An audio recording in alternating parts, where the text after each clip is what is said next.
J'ai été crucifié avec Christ, et si je vis, ce n'est plus moi qui vis, c'est Christ qui vit en moi. Si je vis maintenant dans la chair, je vis dans la foi au Fils de Dieu. Galates 5:20.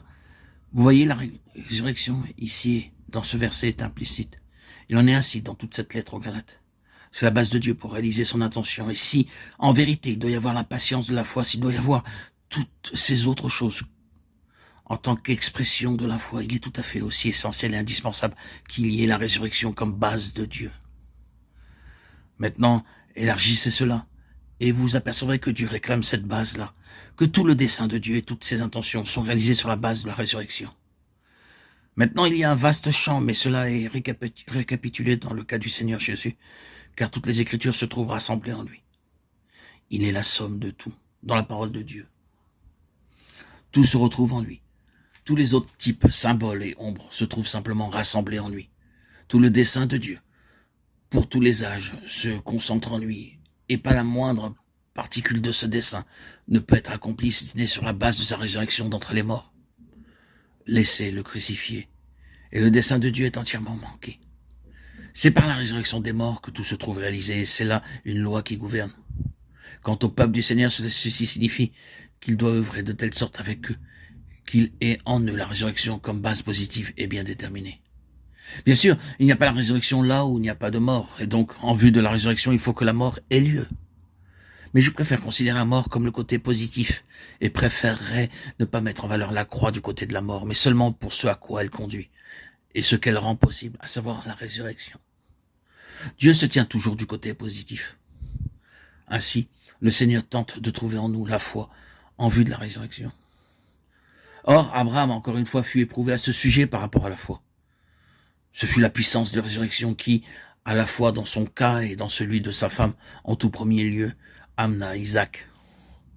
Vous vous souvenez que Sarah a ri. Le Seigneur dit à Abraham, pourquoi donc Sarah a-t-elle ri? Y a-t-il rien qui soit étonnant de la part de l'Éternel? La foi en la résurrection était requise, car, comme Paul nous le dit dans sa lettre aux Romains, Abraham considéra son corps presque mourant, Romains 4:19.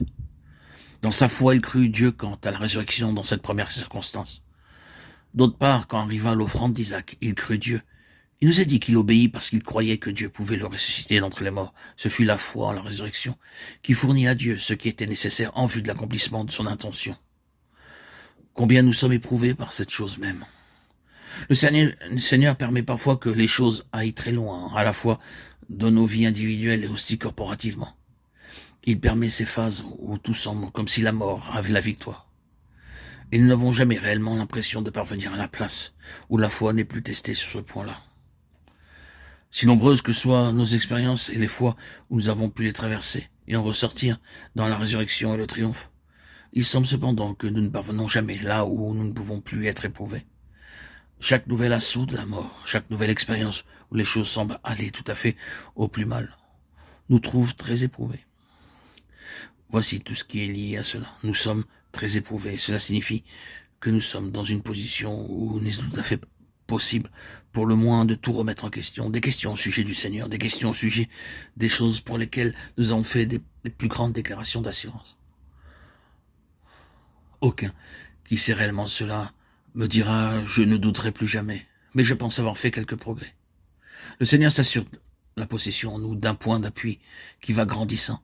Son œuvre en ce qui nous concerne par l'épreuve de la foi est de nous amener, quoique notre réponse soit si lente, à la place où nous lui faisons confiance comme Dieu, comme au Dieu de résurrection, et où nous pourrons donner prise à ce qui ressemble être la mort, avec l'assurance et la confiance que la fin n'est pas la mort, mais la résurrection.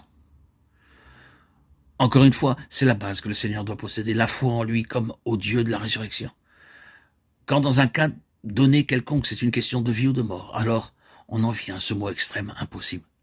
C'est sur ce point-là que la mise à l'épreuve s'élève. Y a-t-il rien qui soit trop difficile? Y a-t-il quelque chose d'impossible? Vous remarquez que le mot impossible est particulièrement lié à la question de la résurrection. La foi trouve sa plus profonde mise à l'épreuve sur la question de la résurrection partout où la mort est là. Cela signifie que là où il y a la foi sur le point de la résurrection, il y a la plus grande victoire. Une victoire plus grande dans ce domaine-là que dans tout autre domaine. C'est le triomphe final, la foi dans le Dieu de la résurrection.